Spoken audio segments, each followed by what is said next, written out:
بسم اللہ والصلاة والسلام علی رسول اللہ وآلہ ومن والاه۔ السلام علیکم ورحمۃ اللہ وبرکاتہ۔ امید کرتا ہوں آپ لوگ خیریت سے ہوں گے۔ اللہ عز و جل آپ سب کو اپنے حفظ و امان میں رکھے۔ کچھ عرصے قبل پاکستان کی قومی اسمبلی سے توہین صحابہ و اہل البیت و امہات المومنین کے نام سے ایک بل منظور کیا گیا تھا۔ اب 6 ماہ بعد اسے سینٹ سے منظور کر لیا گیا ہے۔ بل جماعت اسلامی کے مولانا عبدالکریم چترالی صاحب نے پیش کیا تھا اور کل سینٹ کے اندر اس پر سینیٹر مشتاق صاحب جو کہ جماعت اسلامی کے ہیں، انہوں نے کہا کہ اس کو منظور ہونا چاہیے بالاتفاق طور پر، کیونکہ میں سوشل میڈیا پہ دیکھتا ہوں اور ہمارے پاس شکایات آتی ہیں کہ صحابہ کرام کی بہت زیادہ توہین ہوتی، اور اس پر سینیٹر مولانا عبدالغفور حیدری صاحب نے گفتگو کے اندر اصحابی کالنجوم فبأیہم اقتدیتم کی حدیث پڑھ کر اپنی گفتگو میں کہا کہ صحابہ کرام سے ہمیں دین پہنچا ہے وغیرہ وغیرہ، لہٰذا یہ بل منظور ہونا چاہیے۔ اس بل کے حوالے سے میری رائے کیا ہے، میں پہلے بھی اس پر اپنی رائے دے چکا ہوں۔ جنہوں نے مٹھائیاں بانٹنی ہیں مٹھائیاں بانٹیں، خوشیاں منانی ہیں خوشیاں منائیں، لیکن قوم کو سچی بات بتانی چاہیے۔ یہ ہر عالم کی، ہر ریسرچر کی ذمہ داری، میں کئی مرتبہ کہہ چکا ہوں کہ آپ عوام الناس سے سچ نہ چھپائیں، جھوٹ نہ بولیں، اور جو کتابوں کے اندر لکھا ہے اسے بیان کریں۔ اگر اس کا نام آپ توہین کہتے ہیں، تنقید کا نام آپ توہین قرار دیتے ہیں، تو پھر سب سے پہلے تو کتابوں کو آپ آگ لگا دیں، ان ساری اہل سنت والجماعت کی کتابوں کو آپ آگ لگا دیں جن سے بیان کیا جاتا ہے اور جنہیں آپ توہین کہتے ہیں۔ یہ الاستیعاب فی معرفت الاصحاب ابن عبد البر الاندلسی کی ہے، اس میں جو کچھ لکھا ہوا ہے، اور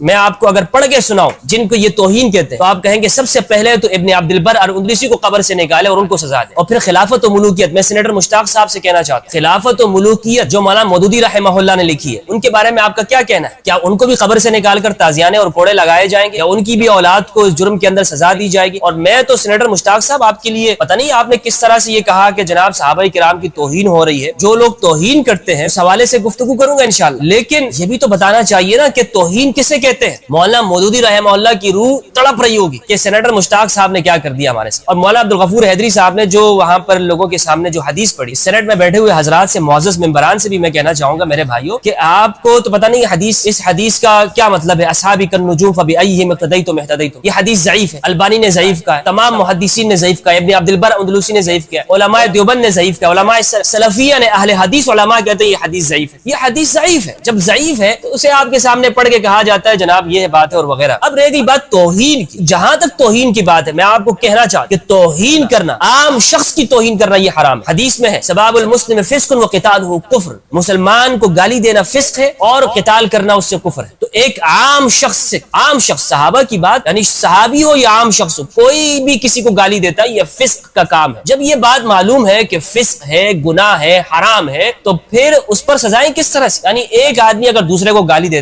دیتا ہے تو جس طرح یہ جرم ہے اسی طرح صحابہ کو گالی دینا بھی جرم ہے، تو جو سزا عام آدمی کو گالی دینے کی ہے وہ آپ وہاں پہ بھی رکھے۔ حدیث میں نبی صلی اللہ علیہ وآلہ وسلم نے کوئی سزا بیان نہیں، یاد رکھیے گا کہ نہ قرآن میں کوئی سزا بیان ہے صحابہ کو گالی دینے کا، اور میں یہ نہیں کہنا چاہتا ہوں کہ جناب آپ گالی دیں، لیکن آپ شریعت کے مطابق فیصلہ کر رہے ہیں نا، آپ کو چاہیے کہ شریعت کے مطابق فیصلہ کریں، حدیث کے مطابق فیصلہ کریں۔ توہین کسی کی بھی ہو اجازت نہیں دی جا سکتی، نہ صحابہ کرام رضوان اللہ علیہم کی، نہ اہل البیت علیہم السلام کی، نہ ایک عام انسان کی توہین کرنا، یہ حرام ہے حرام ہے حرام ہے، یہ واضح لفظوں میں سن لیجئے۔ اور جبکہ علماء شیعہ بھی اس پہ فتویٰ دے چکے ہیں صحابہ کرام کی توہین کرنا حرام ہے، امہات المومنین کی توہین کرنا حرام ہے، لیکن اب سوال یہ پیدا ہوتا ہے کہ اس پر سزا مقرر کرنا، اس کا اختیار کس، اور کیا سزاؤں سے کمی آ جائے گی؟ پاکستان میں توہین رسالت کا قانون ہے، مجھے بتائیے جب تک کہ توہین رسالت کا قانون منظور نہیں تھا پاکستان میں تو کتنی لوگ توہین کرتے تھے، کتنے توہین کے جرائم سامنے آتے تھے؟ بہت کم آپ سنتے ہوں گے کہ کسی شخص نے توہین رسالت کر دیا وغیرہ وغیرہ، لیکن جب سے یہ توہین رسالت کا قانون منظور ہوا، یہاں پر لوگوں نے اپنے گورنر کو مار دیا، ڈیوٹی کرنے والا آدمی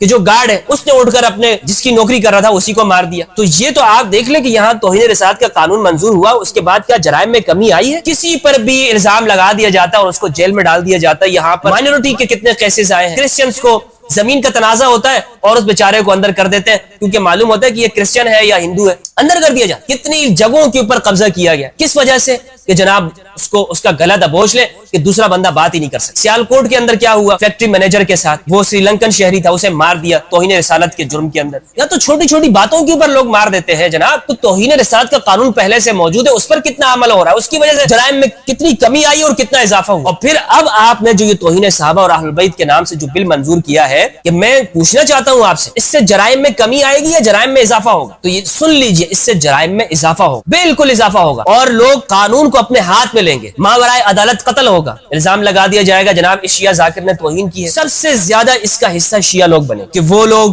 توہین کرتے ہیں، ان کی دعاؤں کے اندر توہین ہے، ان کی عبادات کے اندر توہین ہے۔ یہاں پر تو لوگ جناب پریس کانفرنسز ہوئی ہیں، یہ سینٹ کے اندر جن لوگوں نے یہ بل پاس کیا ہے، خدا کے لیے ہوش کے ناخن لیجئے، یہاں پر صرف اس طرح کے مطالبے موجود ہیں کہ شیعہ کی اذان توہین ہے، علی ولی اللہ کہنا توہین ہے، اس پر مقدمے ہو رہے ہیں، یہ بھی بلاسفیمی ہے، اور پھر اتنے فتاوے موجود ہیں، اگر میں نے آپ کے سامنے پیش کیے 100 سے زیادہ فتوے میں نے خود جمع کیے جس میں لکھا ہے شیعہ مرتد ہے، زندیق ہے، فاسق ہے، ان کو سزا دینا ضروری، تو دیجئے پھر سارے لوگوں کو آپ سزائیں۔ تو پہلے سب سے پہلے اس قانون کے اوپر جو اعتراض ہے، ایک تو اس کا استعمال غلط ہوگا، دوسرا توہین کی تعریف واضح کیجیے۔ اگر آپ یہ کہتے ہیں کہ گالی دینا توہین ہے تو بالکل ہم آپ کے ساتھ، ہر مسلمان ہر انسان آپ کے ساتھ ہوگا۔ اگر مولانا عبدالغفور حیدری صاحب کوئی آپ کو بھی گالی دیتا ہے، آپ کے والدین کو بھی گالی دیتا ہے، بالکل توہین ہے، مجھے گالی دیتا ہے یہ بالکل توہین، صحابہ کو گالی دیتا ہے یہ بھی توہین ہے، لیکن تنقید کرنا، اور تنقید بھی کتابوں کے ذریعے، تنقید سے مراد یہ ہے کہ آپ یہ بیان کرتے حقائق، سچائی کو بیان کرتے کہ جناب ہماری اہل سنت والجماعت کی کتابوں میں کیا لکھا ہے، ہمارے اکابرین نے کیا لکھا ہوا ہے، اس کو بیان کرنا۔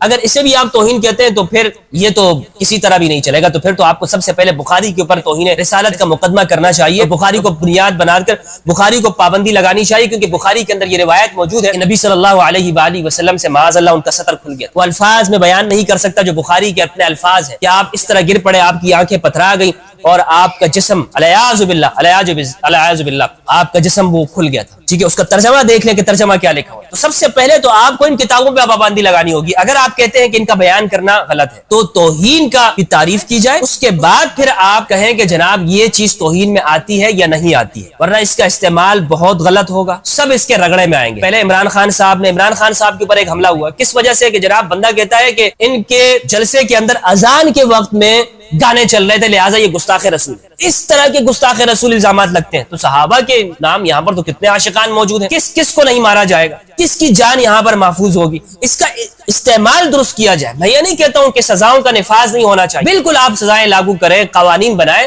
لیکن سینیٹر مشتاق صاحب جماعت اسلامی والوں سے میں پوچھنا چاہتا ہوں، دیگر علماء سے، کہ یہ خود ایک دوسرے کی نظر میں گستاخ، جماعت اسلامی رد مودودیت کی کتابیں دیوبند نے لکھی ہوئی ہیں، سب سے بڑا گستاخ صحابہ مولانا مودودیت دیوبندیوں کے نزدیک۔ آپ کو یقین نہیں ہے تو کتابیں جا کے چیک کر لیجئے، پوچھئے کسی دیوبندی سے اور بریلوی سے، آپ پوچھئے کہ مولانا مودودی کے بارے میں فتویٰ دیں کہ یہ عاشق صحابہ تھا، دے دیا انہوں نے تو پھر مجھے کہیے گا۔ یہ جو سینٹ میں ایک ساتھ بیٹھے ہوئے نا سیاسی مصلحت کے طور پر، انہی علماء سے پوچھ لیجئے، لکھ لیجئے، ان کے دارالفتاء جائیے اور پوچھئے کہ جناب مولانا مودودی کا صحابہ کے بارے میں کیا خیال، سب نے کہا ہے کہ گستاخ صحابہ تھا، اور آپ کہہ رہے ہیں کہ جناب یہ وغیرہ اور اس طرح کی باتیں، سیاسی مفادات کی وجہ سے آپ پوری قوم کی حفاظت کو داؤ کے اوپر لگاتے ہیں۔ مولانا مودودی کے حوالے سے کوئی آپ کو لکھ کے نہیں دے گا کہ یہ عاشق صحابہ تھا، سب نے کہا ہوا ہے کہ گستاخ صحابہ۔ پھر یہ دیوبندیوں کے اوپر تو توہین رسالت ہے جناب، احمد رضا خان اعلی حضرت فاضل بریلی رحمہ اللہ، ان کے فتاوے موجود ہیں کہ ان کے اکابرین گستاخان رسول ہیں، سب کے بارے میں مولانا قاسم نانوتی، رشید احمد گنگوئی، خلیل احمد سہارنپوری، محمود الحسن دیوبندی، خلیل احمد، ان سب کے حوالے سے موجود ہے کہ یہ گستاخان صحابہ، اور جنہوں نے ان کے بارے میں شک کیا وہ بھی کافر۔ تو سب سے پہلے تو مولانا عبدالغفور حیدری صاحب، ان کی جماعت کے اوپر توہین رسالت کا ہونا چاہیے۔ تو یہ فرقوں کے سمجھ بوجھ کے مطابق اگر آپ قوانین بنائیں گے، وضع کریں گے، تو قوم تو پھر کہا جائے گی، قوم کو آپ ڈیوائیڈ کر رہے ہیں، تقسیم کر رہے ہیں۔ اگر یہ بات ہے تو اس کے اندر پاکستان میں کوئی زندہ نہیں بچے۔ اس طرح جو سب کے اوپر الزامات لگیں گے، اس نے توہین صحابہ کی ہے اور اس کے اوپر پرچہ کاٹو، اسے جیل میں ڈالو، اس نے توہین اہل البیت کی ہے، میں دونوں باتوں کے خلاف ہوں کہ پرچے نہیں ہونے چاہیے، توہین نہیں ہونی چاہیے کسی بھی شخص کی، نہ صحابہ کی نہ اہل البیت کی، لیکن اس پر جو سزاؤں کا نفاذ آپ بزور کر رہے ہیں، اس کے زمرے میں سب آئیں گے، رگڑے کے اندر سب آئیں گے۔ لہٰذا ملک پاکستان کے اندر اس وقت میں ہمیں دیگر چیلنجز ہیں، مہنگائی ہے، غربت ہے، اس وقت پاکستان کے دیگر چیلنجز کا سامنے، اس پر توجہ دیجیے۔ آپ کو سینٹ کے اندر اس لیے بٹھایا گیا ہے کہ آپ یہاں پر عوام الناس کے بھلائی کے قوانین پاس کریں کہ جناب ہم سڑکوں کی حالتیں بری ہیں، پانی پینے کا صاف پانی لوگوں کو نہیں مل رہا، اور آپ جناب اس پر گفتگو کر رہے ہیں کہ ہمیں یہ شکایتیں ملتی ہیں۔ آپ کو یہ شکایت نہیں ملتی کہ لوگ غربت سے مر رہے ہیں سینیٹر مشتاق صاحب؟ آپ کو یہ شکایت نہیں ملتی ہے کہ یہاں پر پینے کا صاف پانی میسر نہیں ہے، اور کتنے بچے جو ہے وہ اسکول نہیں جاتے ہیں، تعلیم کے لیے نہیں جاتے؟ انسانی حقوق کے اوپر کوئی نہیں بولتا ہے، جس کے لیے یہ ووٹ لے کے جاتے ہیں وہاں پر اس پہ کوئی بات نہیں کرتے۔ تو یہ جو توہین رسالت کے حوالے سے اس میں بڑی خامیاں موجود ہیں۔ سب سے بڑی بات یہ ہے کہ یہ جتنے بھی فرقے ہیں، یہ سب ایک دوسرے کے لیے گستاخ ہیں، ایک دوسرے کے نزدیک میں توہین رسالت، ان کے پرچے اس پر ہونا چاہیے، توہین صحابہ کے پرچے ان پر ہونے چاہیے، بعد میں یہ بات کریں اور قانون بنائیں۔ اور یہاں پر فرقہ وارانہ طور پر جو قانون سازی ہو رہی ہے ضیاء الحق صاحب کے دور سے، جو مائنورٹی کے ساتھ ہو رہا ہے، جو آپ یعنی جو قانون سازی کرتے ہیں اس میں ایک فرقے کو خوش کر کے کرتے ہیں، اس سے قوم تقسیم ہوتی ہے، قوم کا شیرازہ بکھر گیا ہے۔ ضرورت اس امر کی ہے کہ ہم قوم کو متحد کریں، اور میں سمجھتا ہوں کہ متحد تب ہوگی کہ جب مذہب کی بنیاد کے اوپر ہمارے یہاں قانون سازی کا خاتمہ ہوگا۔ مذہب ہر شخص کا نجی معاملہ ہے، فرد کا معاملہ ہے، اور اس میں اس فرد کو آزادی ملنی چاہیے یہاں پر پاکستان کے اندر، باقی توہین کسی کی نہیں ہونی چاہیے۔ کچھ لوگ کہتے ہیں نا کہ میں جب اہل بیت کی توہین ہوتی ہے اس پہ بات کرتا ہوں، صحابہ کی توہین ہوتی ہے تو بات نہیں کرتا ہوں۔ دونوں کے حوالے سے میں کہہ رہا ہوں، عام انسان کی بھی توہین نہیں ہونی چاہیے، میری بھی عزت کا خیال رکھنا چاہیے، عمران خان کی عزت کا بھی، نواز شریف کی عزت کا بھی، سینیٹر مشتاق کی عزت کا بھی، عبدالغفور حیدری صاحب کا بھی، لیکن جناب عالی سزاؤں کی نفاذ کا قرآن میں کسی جگہ پر نہیں ہے کہ آپ اس چیز کی سزا دیں۔ گالی آپ کہتے ہیں، گالی نہیں ہونی چاہیے، اس پہ پابندی لگائیں۔ ایک بندہ سوشل میڈیا پر اگر صحابہ کرام کو گالیاں دے رہا ہے اس کی چترول کریں، اور ایک بندہ اگر مجھے یا آپ کو گالیاں دے رہا ہے اس کی بھی چترول کریں، لیکن اس بنیاد کے اوپر کہ پہلے آپ توہین کی جو تعریف ہے اس کو واضح کریں۔ بہت بہت شکریہ، امید کرتا ہوں کہ میرا پیغام بہت واضح کلیئر آپ لوگوں تک پہنچ چکا ہوگا۔ اس میں شیعہ سنی کی بات نہیں ہے، یہ صرف پاکستانیت کی بات، انصاف کی بات، انسانی حقوق کی بات ہے۔ السلام علیکم ورحمۃ اللہ وبرکاتہ۔